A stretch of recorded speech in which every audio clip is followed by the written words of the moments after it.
ව්‍යවස්ථාර්බුදය අප සාකච්ඡා කළේයි බලයේ දේශපාලන සංවාදයේ තුල අද දවසේදී අවසාන සාකච්ඡාව වටේ ආරම්භ වෙන්නේ. මුලින්ම අපි අවස්ථාව දෙනවා ශාන් සේනසිංහ මහත්මයාට. සුදේව විශේෂයෙන්ම ආණ්ඩු පක්ෂය උත්සාහ කරනවා මේ ජාතිවාදයේ අවුලාගෙන ඔවුන්ගේ ඡන්ද පදනමට යම්කිසි වාසියක් ගන්න පුළුවන්ද කියලා. අපි ඉතා පැහැදිලිව කියන්න ඕනේ මේ ආණ්ඩුව ඇඟිල්ල දික් කරලා අපේ කඳවුරට කියනවා අපි ජාතිවාදීන් කියලා. ආණ්ඩුව නිවැරදි ආකාරයට කටයුතු කරනවා නම් සුමන්දිරන් මන්ත්‍රීතුමා මත පමණක්ම රැඳෙන්නේ නැතුව පොදුවේ සියලු දෙනා මත රැඳිලා ව්‍යවස්ථාවක් කෙටුම්පතක් හෝ වෙනත් කාරණාවක් ඉදිරිපත් කරනවා නම් මේ වචන හරබයකට යන්නේ නැතුව වචන වලින් අදහස් අංගලා අරහි සුමන්දිරන් ගිහිල්ලා කියනවා ෆෙඩරල් කියලා මෙහෙ නිරෝෂන් කියනවා නෑ මේක ඒකීය කියලා. එහෙමනම් ඇයි මේ වචන වෙනස් කරන්නේ?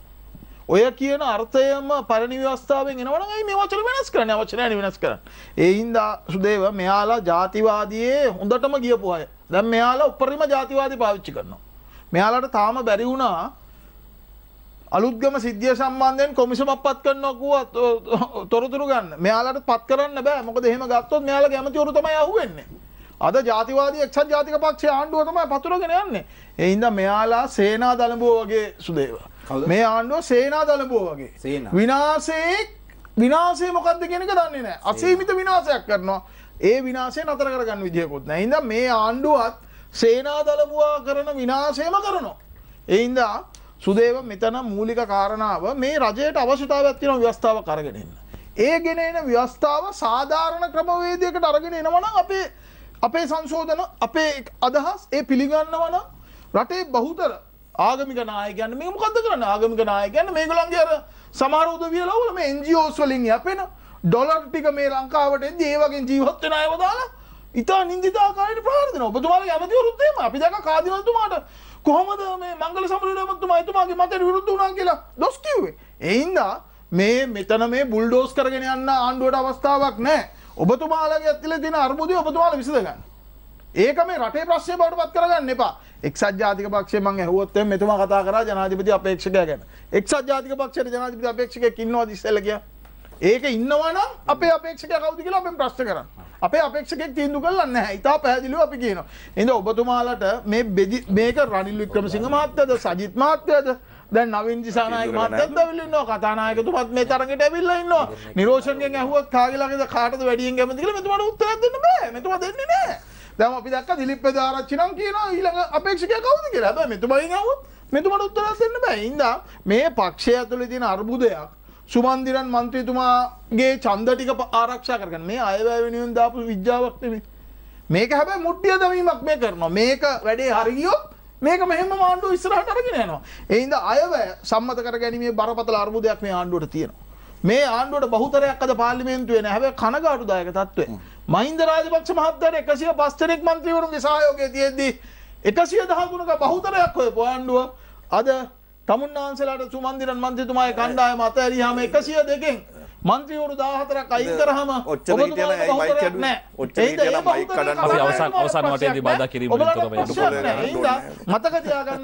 මතක තියාගන්න නිරෝෂන් ඇමතුමා ඔබලාට කීකරු ඔබලාගේ වචනය ආරක්ෂා කරගෙන ඔබලා රකින්න විපක්ෂයක් නෙවෙයි අද පාර්ලිමේන්තුවේ තියෙන්නේ. ඒකට ජනතා විමුක්ති පෙරමුණ ඔබට හිටියා සහයෝගයට.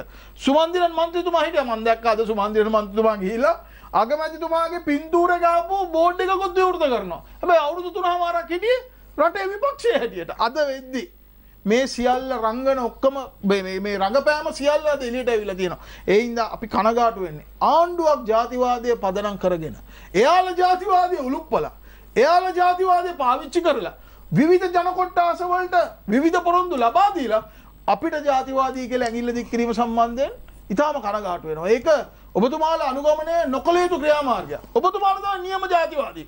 ඔබතුමාලා තමයි ජාතිවාදී හොඳටම මේ රටේ පතුරගෙන යන්නේ. පතුරලා මතක තියාගන්න මේ රට ගිනි ජාලාවක් කරලා තියෙන්නේ අද. ඔබතුමාලා සිංහල එකක් කියනවා, දෙමළ ජනතාවට එකක් කියනවා, මුස්ලිම් ප්‍රජාවට තව එකක් කියනවා. මොකද්ද ආණ්ඩුවක්ද මේ තියෙන්නේ? ආණ්ඩුවක් නෙමෙයි මේ කැදහැලියක් තියෙන්නේ. මේ කැදහැලියක් තියෙන්නේ. මේක ඔබතුමාලා අපිට බලලෝභී කියනවා. අපිට බලය අපිට බහුතරය නැතුණා අපි ඔබතුමාට දුන්නා ඒක. එහෙම නැත්නම් ඔබතුමාලා බලහත්කාරයෙන් ගත්තා. හැබැයි ඔබතුමාලට කො බහුතරය. ඔබතුමාලා එක එක්කෙනාට අල්ලස් දීලා එක එක්කෙනාට පොරොන්දු දීලා මහ බන්දුවෙන් හොරකම් කරපු වරප්‍රසාද ටික කවුද දීලා අල්ලස්තුනේ? ඔබතුමාලා ආණ්ඩුවක් කවුද තියාගන්න. අල්ලස්තුනේ? මන්ත්‍රීතුමා මන්ත්‍රීවරු 14ක් අද ජනාධිපතිතුමා කවුද එක්සත් ජාතික පක්ෂය මෙහෙවන්නේ? ජනාධිපතිතුමා අද එක්සත් තමයි ජාතික ඔබතුමාලා පක්ෂය අල්ලස්තුනේ කියලා මෙහෙවන්නේ මන්ත්‍රීතුමා. ඔබතුමාගේ අවසාන විනාඩිය. ජනාධිපතිතුමා කියලා අල්ලස්තුනේ. සුමන්දිර මන්ත්‍රීතුමාගේ මොකද තමයි. අද එක්සත් ජාතික පක්ෂය මෙහෙවට පාලනය කරන්නේ. ඒක ඊටාම කනගාටුදායක තත්ත්වයක්. එක්සත් ජාතික පක්ෂයත් සුමන්දිර මන්ත්‍රීතුමාත් අතර තියෙන ගිවිසුම ක්‍රමක්‍රමයෙන් එළියට එනවා. ක්‍රමක්‍රමයෙන් එළියට එනවා. දෙමළ ජාතික සන්ධානය නියෝජනය කරන සියලුම මන්ත්‍රීතුමාලා මේකට එකඟ නැහැ. නිරෝෂන් මන්ත්‍රීතුමා කැමති ඇති එතුමාගේ නායකතුමා ඉන්නවා. එතුමාට තනතුර තියෙනවා. රටේ ජනතාවට කන්න බොන්න නැති වුණත් ඒක ප්‍රශ්නයක් නැහැ. ඒක එතුමාලට ප්‍රශ්නයක් නැහැ. හැබැයි මේ රටේ ජනතාවගේ අද තියෙන මූලිකම ප්‍රශ්නේ ව්‍යවස්ථාව නෙවෙයි. ව්‍යවස්ථාව ගෙනෙන්න සුදුසු පාර්ලිමේන්තුවකුත් නෙවෙයි මේ තියෙන. හින්දා අපි ඔබට කියන්නේ ඔබ ජනාධිපතිවරණයක් අපේක්ෂාවෙන් ඉන්නවා වගේම සාධාරණ ඉටු කරන්න මහමැතිවරණයකුත් අවශ්‍ය වෙලා තියෙනවා. ජනාධිපතිවරණයක් තියලා මේ ජනාධිපතිතුමාම පත් වුණත් වෙනත් ජනාධිපතිවරයෙක් පත් වුණත් පාර්ලිමේන්තුවේ ඇතුලේ නිරෝෂණ ප්‍රශ්න විසඳන්න බෑ. ඔය තියෙන සුළුතර ආණ්ඩුවේ ප්‍රශ්නේ ඔබතුමාලට හැමදාම ඔය විදියට ලබන අවුරුද්දේ මාර්තු වෙනකම් එක එක්කෙනාට අල්ලස් දිදී ගෙනියන්න සිදු වෙයි ආණ්ඩුව. ඒක ඔබතුමාලට ස්ථාවර නෑ. ඒ ස්ථාවර පාර්ලිමේන්තුවක් ගොඩනගා ගමු. මොකක්ද ඇති වරද? ස්ථාවර පාර්ලිමේන්තුවක් ගොඩනගලා රටට ජනතාවට සාධාරණය කරලා අනික් මැතිවරණ වලට යන එක. ඒක කිසි වරදක් අපි දකින්නේ නෑ. එහෙනම් මැතිවරණ තියන්න ඔබතුමාලා මැතිවරණට බයයි. අන්න ක්‍රිකට් නිලවරණෙත් කල් දාලා තියෙනවා දැන්. ඔබතුමාලා මැතිවරණ වලට බයයි. පුදුම බයක් තියෙන ඡන්ද වලට. බොහොම ස්තුතියි නලින් බණ්ඩාර නියෝජ්‍ය මහතාස්ථාන. මම දැන් මෙතුමා මේ සුබන්දිරන් සම්බන්ධයෙන් දෙන්නට හොඳටම තරන් නිසා පොඩ්ඩක් කියන්නේ. නෑ සම්බන්ධයෙන් මතක් කරේ නෑ සුමන්දිට. දැන් මේ සම්බන්ධ මහත්මයා කියනවා කවුරුත් රට බෙදන්න කියන්නේ නැහැ. ඒ වගේ මෙතුමා තව තැනක් කියනවා මේ රටේ ජීවත් වෙන ජනතාවගෙන් 75%ක් ඉන්නේ සිංහල ජනතාව. ඒ අයට බලය ඇවිත් තියෙන උරුමේ. ඒ අයට අකමැති දෙයක් මේ රටේ කරන්න බෑ. හැබැයි හැමෝම එකතු වෙලා මේ තියෙන ප්‍රශ්නේ විසඳනවා නම් තමයි හොඳ කියලා කියනවා. ඒ වගේ මෙතුමා කියනවා මේ රටේ බුද්ධ ආගමේ තියෙන නිසි තැන තියෙනවා. ඒ தত্ত্বය අහිමි කරනවට කවුරුත් කැමති නැහැ. මේ කියන්නේ සම්බන්ධ මහත්තයා. ඒ වගේම බෞද්ධ ස්වාමීන් වහන්සේලාට උඩින් යන්න කවුරුත් කැමති නැහැ. මේ කියන්නේ සම්බන්ධන් මේ UNP අය නෙමෙයි. ඉතින් ඒ වගේ මතයක් දරන සුමන්දිරන් සම්බන්ධන් මේ TN එකේ මතය දරන මෙතුමාලා ඉන්න වෙලාවේ මේක විසඳ ගන්න බැරි වුණොත් මෙතුමාලාට ඊළඟට මේක විසඳ ගන්න වෙන්නේ විග්නේශ්වරන්ලා ගජේන්ද්‍ර කුමාර් පොන්නම්බරන්ලා එක තමයි විසඳ ගන්න වෙන්නේ. ඒ වගේම මම බොහොම පැහැදිලිවම කියනවා දැන් මේක මේ අලුත් ව්‍යවස්ථාවක් වුණේ අපිට TN එක ඕනේ නැහැ. ඔබතුමාලා අපිට සහයෝගය දෙනවා නම් UNP එකටයි මෙතුමාලට එකතු වෙලා 151 හදා ගන්න පුළුවන්. TN එක ඕනේ නැහැ. අපි එක තැනකට අරන් අපි හරි දේ දැන් ඔබතුමාලා කියනවා නම් මේකේ අවදානම් දේවල් තියෙනවා කියලා. කතා කරලා මේ හොඳ ව්‍යවස්ථාවක් සියලු දෙනාට එක ගන්න පුළුවන් ගත්තොත් TN එක අකමැති වුණොත් අපිට 151 හදාගෙන යන්න පුළුවන්. ඇයි මෙතෙන් අපි කතා කරන දේවල් මේකට අන්තර්ගත වෙන්නේ නැහැ. අන්තර්ගත කරගන්න පුළුවන් දැන් කතා කරන්න කොහොමද? අපේ මතය ඔබ ඒ නිසා කැමති නැහැ මේ අනිත් එක මේ ව්‍යවස්ථාව දැන් අපි කොහොමද අපි කෙටුම්පතක් ගෙනාව කියලා පාර්ලිමේන්තුවට ගෙනාව කියලා ශ්‍රේෂ්ඨාධිකරණයට යන්න පුළුවන්. මෙතුමා කියන ওই වචනේ ওই නිර්වචනේ ඒකේ රට පිළිබඳ ප්‍රශ්නේ ෆෙඩරල් ව්‍යවස්ථාවක් කියලා කියනවනේ මෙතුමාට වෙනවා මේ ශ්‍රේෂ්ඨාධිකරණයට යන්න පුළුවන්. මේ අපිත් එක්ක විවාද කරන්න යන්න බැයිද? ඔබතුමා හිනා වෙන්නේ. යන්න පුළුවන් නේ. ගොඩක් පාරවල ගිහින් තියෙනවා. ඒක ඔබතුමා දැන් ගිහිල්ලා දැන් 7.0 මේ ගෝල් තරුණාසලගේ අපි යන්නේ නැහැ. ශ්‍රේෂ්ඨාධිකරණයටත් යන්න පුළුවන්. ඒ නිසා මේ නැති බිල් එක මවන්න නැතුව අවස්ථා ගණනාවක් තියෙනවා මේක අවදානමක් නම් රටට භයානක දෙයක් නම් පරාජය කරන්න. ශ්‍රේෂ්ඨාධිකරණය පරාජය කරන්න පුළුවන්. පාර්ලිමේන්තුවේ පරාජය කරනවා. මේ ඡන්දයක් තුලින් පරාජය කරන්න පුළුවන්. ඇයි මේ බය වෙලා දඟලන්නේ? දැන් මම බහුතරය ගැන කියනවා. බහුතරය ගැන නම් ගරු මන්ත්‍රීතුමාලා කතා කරන්න එපා. බහුතරය හොයාගන්න ගිහිල්ලා හතර ගාතේ දාලා එනගත්තු යන ගිහිල්ලා අපි රටම දැක්කා. බහුතරය අල්ලගන්න ගිහිල්ලා කෙහෙල් මල් බහුතරය දැක්කනේ. පුතෝලා ආයි බහුතරය කියන වචනේ පාවිච්චි කරන්නත් එපා. නේ මන්තුමා බහුතරය දිනනවා. බාධා කරන්න. අපි අවසාන වටේ විනීතව ඉන්න මේ වටේ වැදෙන්න බෑ. බහුතරය අපිට තියෙනවා. අපි බහුතරය 113ට පෙන්නලා තියෙනවා. මෙතුමාලට 103ද පෙන්වන්න පුළුවන් වුණා. එක දවසක් ඡන්දයට ආවද පාර්ලිමේන්තුවේ? 80 ගණක්වත් නැහැ. ශ්‍රී ලංකා නිදහස් පක්ෂ 20 ගණක් ඉන්නවා බැඳගෙන ඉන්නේ එළියට එන්න දෙන්නේ නැහැ. ඒ ගෞරවනීය මන්ත්‍රීතුමාලාට එළියට එන්න දෙන්නේ නැහැ. අපිට එකතු වෙන්න දෙන්නේ නැහැ. ඒ නිසා ඕවා ගැන කතා කරන්න එපා. බහුතර ගැන කතා කරන්න එපා. ජනාධිපතිතුමාම කිව්වා කෝටි 550ක් දෙල්ලුවා අපිට එච්චර සල්ලි නැතුව ගිහින් ඉඳ බේර ගන්න බැරුව ගියා කියලා. නැත්තම් බහුතරේ හදා ගන්නවා. ඒ නිසා ඔබතුමාලා දීලා තියාගත්තද ඊට පස්සේ? ජනාධිපතිතුමා කිව්වා අපිට නේද? ඔබතුමාලා දීලා තියාගත්තද ඒක? අපි සල්ලි ගැන කතා කරන්නේ නැහැ. අපි දෙන්න කියන්නේ අපිට දෙන්න ඕන කරලා අපිට අවශ්‍ය ඒ නිසා ඊළඟ කාරණේ මැතිවරණ. දැන් මැතිවරණට අපි බය නැහැ. හරිද? දැන් මේ මැතිවරණ මෙතුමාලා කියනවා ව්‍යවස්ථාවේ තියෙන අවුරුදු 4 මාර්ගික මැතිවරණ තියෙන කියලා මෙතුමාලා කියන මැතිවරණට බෑ කියලා. අපි මෙතනට බය නැහැ. පළාත් සභා ප්‍රශ්න ඉන්න මේක බෑ මේ වාටේ විනීත වෙන්නකෝ. එතකොට ඊළඟට ජනාධිපතිවරණයක් ඕනනම් තියන්න පුළුවන්. දැන් මේ ජනාධිපතිතුමා දැල එලලා තියෙන්නේ සුදේව. එතුමා දැල එලලා තියෙන. එතුමාට මේ 8 වෙනි දැන් පස්සේ ජනාධිපති වෙනකට යන්න පුළුවන්. ඒ වටපිටාව හදන්නේ. මෙතුමාලා මේ දැලේ ගානට පටලෝලා මෙතුමාලාගේ ආශිර්වාදයෙන් හෙට අනිද්දා ජනාධිපතිවරණයක් තව මාසෙකින් 2කින් 6කින් තියයි. එතකොට උතුමාලගේ ජනාධිපති අපේක්ෂකයා විදිහට මෛත්‍රීපාල සිරිසේන මැතිතුමා ඉදිරිපත් වුණා. උතුමාලා උදව් කරන්න. ඒතර අපි අපේ අපේක්ෂකයා නිරෝෂන් පෙරේරාද රලින් බණ්ඩාරද කියලා අපි වෙලාවට කියන්න. ඒකට කලබල වෙන්න එපා. ජනාධිපති අපේක්ෂක. ඒ නිසා අපි අනිත් එක අපි කවදාවත් අපේ අගමැතිතුමා හරි ගේම් කාරයනේ ඔබතුමාලා දන්නවනේ. එහෙම පැටලෙන ගේම් ගහන්නේ නැහැ. හරි දේශපාලන ගේම් මම ගැන කියන්නේ. ඔබතුමාලා තක්කඩි වස්තා ගේම් නෙමෙයි දේශපාලන ගේම්. ඒ නිසා 2014 ඔබතුමාලා වැටෙනකම් බලන් හිටියා මයිත් රනිල් වික්‍රමසිංහ ජනාධිපතිකමට එයි කියලා අන්තිමට දන්නේ නැහැ කෙලවිලා යනකම්. මේ සැරේත් ඒකම තමයි වෙලාවට හරි තීන්දුව අපි ගන්න. අනේ ඔබතුමා බාධා කරන්න එපා මේ වටේ. ඒ නිසා පැහැදිලිවම අපිට අපේ පක්ෂ ප්‍රශ්න ගැන ඔබතුමාලා වොරි වෙන්න එපා. හරිද ඔබතුමාලගේ ජනාධිපති අපේක්ෂකයා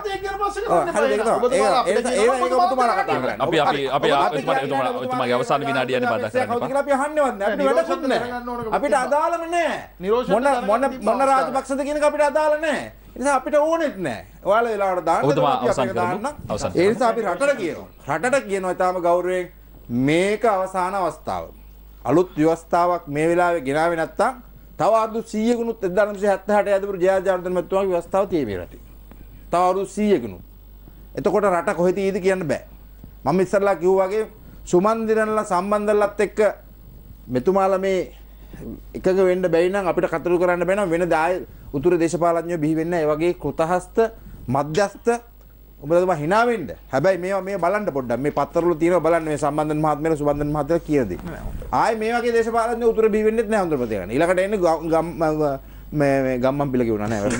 එක වල්ලේ පොල් නේකයි මේ විග්නේශ්වරන් පොඩ්ඩක් ඒ වගේ කට්ටිය තමයි ඊළඟට එන්නේ. ඒ නිසා එයාලත් එක්ක ඩීල් කරන එක මෙයාලත් එක්ක ඩීල් කරනවට වඩා භයානකයි. ඒ නිසා අපි පැහැදිලිවම කියනවා මේ තියෙන අවස්ථාව අපි රටක් විදියට අතෑරියොත් තව අවුරුදු 20කනුත් 30කනුත් මේ ආර්ථික කෙන් කඩා වැටුණු දුප්පත් වුණු අපේ දෙමව්පියෝ දුක් විඳපු අපේ දරුවන්ටත් ඒ තත්ත්වයට පත් වෙන රටක් තමයි ඉස්සරහට යන්නේ. ඒ නිසා එතෙන්ට අපි යනවාද නැත්නම් එක එක්කෙනාගේ පරු දේශපාලන අරමුණු වෙනුවෙන් කටයුතු කරන්නේ නැතුව මේ වෙලාවේ රටක් විදියට තේරම එකට හිතලා මේ ක්‍රෙඩිට් එක කාටවත් යන්න ඕනේ නැහැ. අපි සියලු දෙනාම එකගුණොත් මේක අපිට දැන් මේ හොඳ වෙලාවනේ ජනාධිපතිතුමත් ඉන්න අගමැතිතුමත් පක්ෂ දෙකේ ඉන්න දෙපැත්තේ. මෙතුමාලගේ පක්ෂ නායකයා. අවසන් කරමු. ඒ නිසා මේ වෙලාවේ මේ වැඩේ කරගත්තේ නැත්නම් අපි තව අවුරුදු ගණනාවකට රට මෙතන පල් වෙනවා. රට මෙතන හිර වෙනවා. ආයේ රට ගිනි ගන්නවා යම් කිසි දවසක. අදට නෙමෙයි මම කියන්නේ. ඒ නිසා අපි දැන්වත් සියලු ජාතීන්ට එකග වෙන්න පුළුවන්. සියලු ආගමිකයන්ට එකග වෙන්න පුළුවන්. සියලු කුල සියලු පක්ෂ වලට එකග වෙන්න පුළුවන්. වැඩ පිළිවෙලක් සකස් කරලා අලුත් ව්‍යවස්ථාවකට ගිය නැත්නම් අද 2019 2119 වෙනුත් 78 GR ව්‍යවස්ථාව ක්‍රියාත්මක වෙයි අපේ රටේ. අන්න එතෙන්ට යන්න නැතුව අපි ඉස්සරහට යන්න අවශ්‍ය කටයුතු කරමු කියන එක තමයි අපි ඩිල්ලන්ට රට ජනතාව. ස්තුතියි ගමපිට මතුතුමනි අවස්ථාව අවසන් අවස්ථාව. ඔව්. අපේ නලින් බණ්ඩාර නියෝජ්‍ය ඇමතිතුමා හිටපු පොලිසිය භාර නියෝජ්‍ය ගරු ඇමතිතුමා ප්‍රශ්නයක් ඇහුවා. ඔය ට්‍රැෆික් පොලිසිය වගේ ඒවන්නේ දෙන්නේ පළාත්බද පොලිසියේ බෙවුනාම ඇති වරද කුමක්ද? මම ඉතා පැහැදිලිව පෙන්නවා ජාතික මට්ටමේ වැරදි 15ක් කරගෙන අන් සියල්ල දීලා තියෙන්නේ පළාත්බද පොලිසියටයි. ඇමතිතුමනි වරද මෙතනයි. මෙතෙක් කල් අපේ වසර 37ක තිබ්බ යුද්ධයේදී ත්‍රස්තවාදීන් එක පැත්තක නිල යුද හමුදාව මේ පැත්තේ. ඒ නිසා ඉන්දියාව ත්‍රස්තවාදීන්ට පුහුණුව දුන්නේ හොරෙන්. තමුන්නාන්සලා හිටපු නායකයා රන්සිංහ ප්‍රේමදාස මහත්මයා පාර්ලිමේන්තුවේ මේක ප්‍රශ්න කරාම ඉන්දියාව ප්‍රතික්ෂේප කරා නෑ අපි උදව් කරන්නේ නෑ. පස්සේ ඡායාරූප සමග හෙළි වුණාමයි පිළිගත්තේ. ඒ වගේම නෝර්වේ ආධාර දුන්නේ හොරෙන්. ඇයි මේ ත්‍රස්තවාදී සංවිධානය? විග්නේශ්වරන් වැනි අන්තවාදීන් මහාමිති ධූරයට පත් කරගන්න උතුරු පළාතේ විග්නේශ්වරන් නැවත මහාමිති වුණොත් ඔබම කිව්වා අන්තවාදීන් මතුවෙමින් ඉන්නේ කියලා. එතකොට ඔබතුමාට අවස්ථාවක් නැහැ මේ අවස්ථාවේ බාධා කරන්න. එතකොට අපි බාධා කරේ නැත උන්වහන්සේලාට. එතකොට බාධා කරා. මම බාධා කරන්නේ. ගරු ඒ නිසා සුදේව මම කියන්නේ අනාගතයේ යුද්ධයේදී මේ පැත්තෙන් ශ්‍රී ලංකා හමුදාව ඉදිද්දී විග්නේශ්වරන්ගේ අනපිලිපදින උතුරේ පොලිසිය නම් අනිත් පැත්තේ ඉන්නේ. දෙකම නීත්‍යානුකූල හමුදා දෙකක්. එදා හොරෙන් පුහුණුව දුන්න හොරෙන් ආයුධ දුන්න ඉන්දියාවට එලිපිටම සහාය දෙන්න පුළුවන්. එහෙනම් වසර 37න් අවසන් වෙන්නේ නැති මහා භයානක යුද්ධයක් අපේ රටේ ඇතිවීම අවාසනාවන්ත අවදානම මේ තුල තියෙන නිසායි කිඹුලා නෙවෙයි ඉන්දියාව උදව් කරවක තිත් ඇත්තක් විග්නේශ්වරන් උතුරේ අනාගත නායකයා කියලා කිව්වේ මම නෙවෙයි ඔබ. ඒ නිසා ඔබ කිව්ව දෙයින් කියන්නේ ඔබ කිව්වේ බොරු නම් ඒක පිළිගන්න සිද්ධ වෙනවා. දෙවෙනි කාරණේ මෙතුමා කිව්වයි තා වැදගත් දෙයක්. පෙන්වලා දෙන්න වැරදි. අපි නිවැරදි කරන්නම් කිව්වා. මම කතා කරේ ඒකීයභාවයයි බුදුදහමයි පොලිස් බලතලයි විතරයි. හරි ඒක අපිව නිවැරදි කරන්න කිව්වා. දැන් මෙහෙම ඉතුරු ටිකක් කතා කරගෙන ගියා නම් මෙතුමාලට සිද්ධ වෙන්නේ ඉතින් හිස් කඩදාසියක් තමයි ව්‍යවස්ථාව කරගන්නේ. අනිත් පැත්තේ ගරු ඇමතිතුමා ඔබතුමා කියන දේ විශ්වාස කරන්නේ කොහොමද? පළවෙනි දේ ඔබතුමා පිළිගනි. ඔබතුමාගේ නායකයෙක් පිළිගනි. හැබැයි මේ ආණ්ඩුවේ නොනිල අගමැති සැබෑ නායකයා එම්.ඒ. සුමන්දිරන් මැතිතුමා පිළිගන්නේ නැතිනම් ඒක ව්‍යවස්ථාවට යන්නේ නැහැ. අපි අනු කමිටු වලදී ඉදිරිපත් කරපු යෝජනා දැන් ඔබතුමා දැක්ක ඇමුණුමක් විදිහට තියෙන අපේ යෝජනා. හැබැයි කිසිම දෙයක් අනු කමිටු වාර්තාවල අතුරු කමිටු වාර්තාවේ හෝ මේ ඉදිරිපත් කරලා තියෙන ව්‍යවස්ථා කෙටුම්පතේ ඇතුළත් කළා නැහැ. ඒතර අවුරුදු 3ක් 2016 ජනවාරි 9 සිට වසර 3කට අධික කාලයක් තිස්සේ තමුන්නාන්සලා අර ෆුට්නෝට් එකක් විදිහටවත් අපේ නොදාපු එක දැන් දායි කියලා තමුන් අපි විශ්වාස කරන්න පුළුවන්. ඊළඟට මෙතුමන්ලා කියනවා මේ අලුත් ව්‍යවස්ථාවේ මොකද ඇත්ත අරමුණ? මේ රට බෙදීමේ කතන්දරේ සුමන්දිරන් මහත්තයාගේ බෝනස් එක. මෙතුමන්ලාගේ බෝනස් එක. අර ලක්ෂ්මන් කිරියල්ල ඇමතිතුමා නිතර කියනවනේ 2025 වෙනතුරු ඉන්නේ අපේ ආණ්ඩුවයි. ඒ ගැන සැකයක් තියාගන්න එපා කියලා. පුංචි ඡන්දෙදි 130ක් ගන්න බැරි වෙච්ච 29.65යිනේ ගත්තේ තමුන්නාන්සලා. ලංකා ඉතිහාසයේ ප්‍රථම වතාවට ආණ්ඩුව පුංචි ඡන්දේ පෙරදුනා. ඒව කට්ටිය කියනොත් 2025 දක්වා ඉන්නේ අපි. කොහොමද ඉන්නේ? ඡන්ද දින්නලද? නෑ මේ ව්‍යවස්ථාවේ පිට. මේ ව්‍යවස්ථාවේ තියෙනවා ජනාධිපති ක්‍රමය හවුසි කරනවා. ඒතර ජනාධිපතිවරණයක් නෑ. ඒතර 2000 මේ අවුරුද්දේ නොවැම්බර් මාසේ එන්න තියෙන මාර්කේ අහෝසි වෙනවා. ඊළඟට මෙතුමලා අලුත් මැතිවරණ ක්‍රමයක් හඳුන්වා දීලා තිනවා කොට්ටාස ක්‍රමය. ඒතර අර පුංචි ඡන්දේ කොට්ටාස ක්‍රමයට මුවා වෙලා සීමා නිර්ණයට මුවා වෙලා අවුරුදු 3කින් කල් දැම්මා වගේ. ඒ කොට්ටාස සීමා නිර්ණයට මුවා වෙලා පළාත් සභා මැතිවරණයේ දින නියමයක් නැතුව කල් දැම්මා වගේ පාර්ලිමේන්තු සීමා නිර්ණය ඊට වඩා බාර දූර වගකීමක් නේ.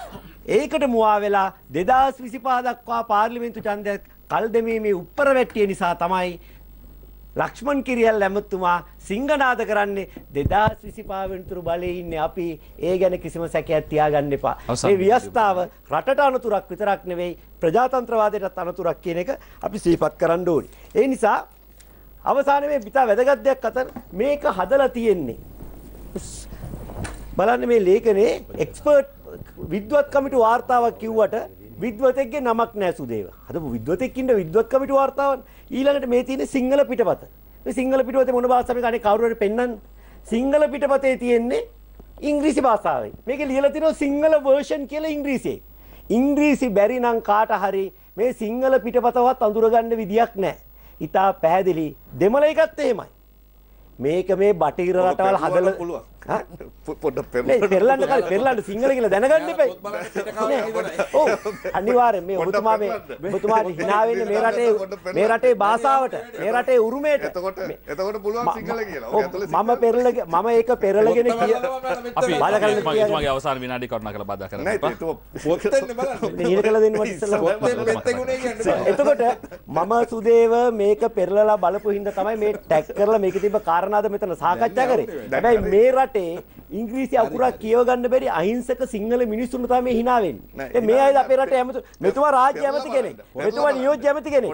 ඉංග්‍රීසි අකුරක් බැරි කීම hinaවට ලක් වෙන්න කාරණයක් මේ රටේ. පෙරලලා බලන්න මේක මොකක්ද Taman කියවේ ඉංග්‍රීසි පොතක් දැක්කම ඉංග්‍රීසි බැරි මිනිහා පෙරලලා බලන්න තරම් මෝඩ වැඩ කරන්නේ නැහැ. සිංහල පොතක් තමයි සිංහල විතරක් දන්න මිනිහා පෙරලලා බලන්නේ. ඉතින් මේක පෙරලලා බැලුවොත් සිංහල කියලා දැනගන්න. පොත බලන්න පෙළඹෙන්න එපා. ඉතින් මේක කෙලින්ම බටහිර කුමන්ත්‍රණයක් බටහිර උවමනාවක් මත හදපු ලේඛනයක් කියන එක මුල් පිටුවෙන් පේනවා. ඉංග්‍රීසියෙන් විතරයි තියෙන්නේ. සිංහල පිටපත ලියලා තියෙන්නේ ඉංග්‍රීසියෙන්. තවත් සිංහල වර්ෂන් කියලා ලියලා තියෙන්නේ ඉංග්‍රීසියෙන්. ඉතින් මේක අපේ රට දුර්වල කරන්න විධායක ජනාධිපති ක්‍රම එක පැත්තකින් අහෝසි කරනවා. ඊළඟට පළාත් වලට බලය දීලා තනි රටක් වෙනුවට ආණ්ඩු 9ක් හදනවා.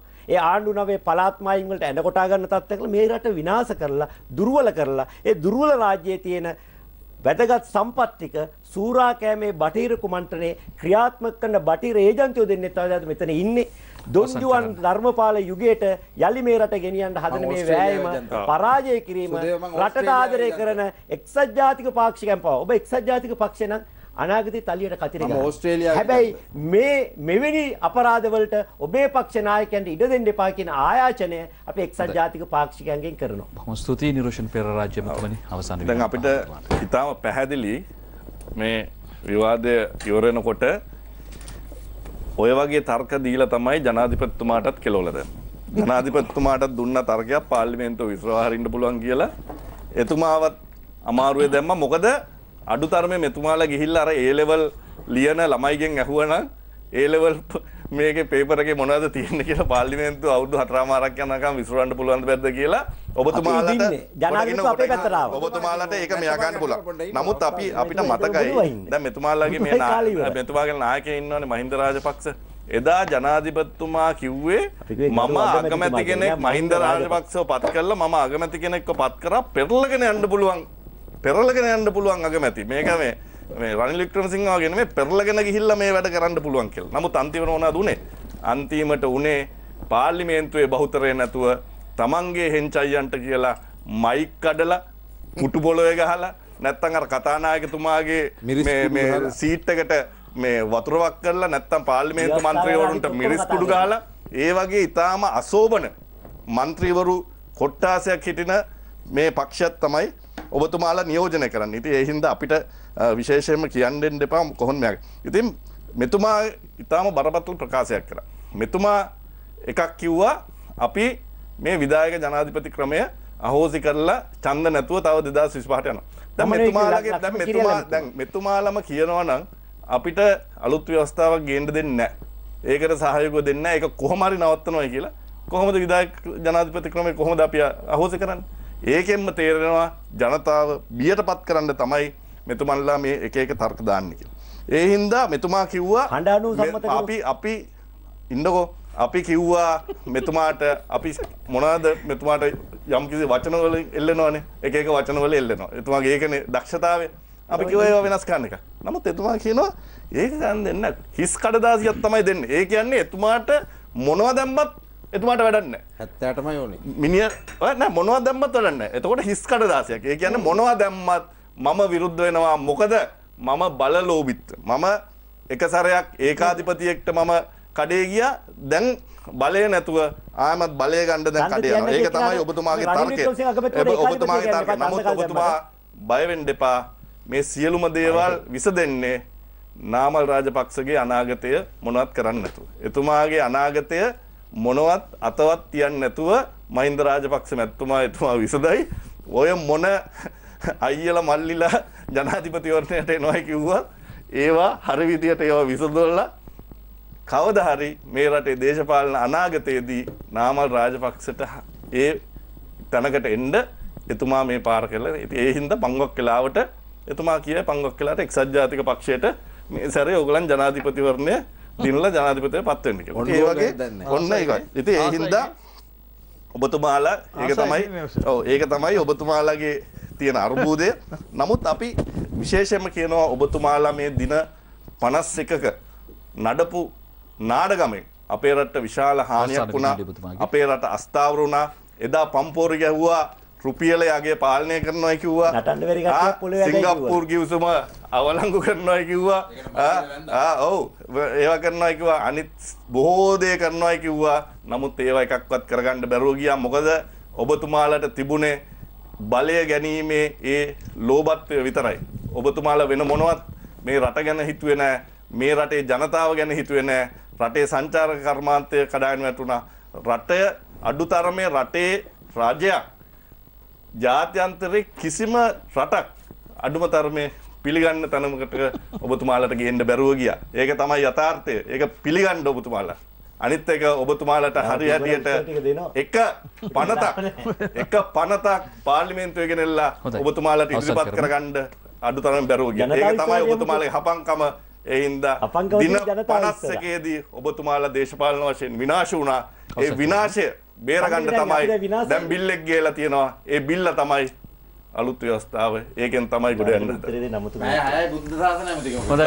ගෙදර යන්න වෙනවා. අපි සියලු දෙනාටම සූතිවන්ත වෙනවා අද සහභාගීත්වය සම්බන්ධයෙන් රදේශයට ඔබට ස්තුතියි. අපි ලබන සතිය හමු වෙනවා එතකොට සුවදායි.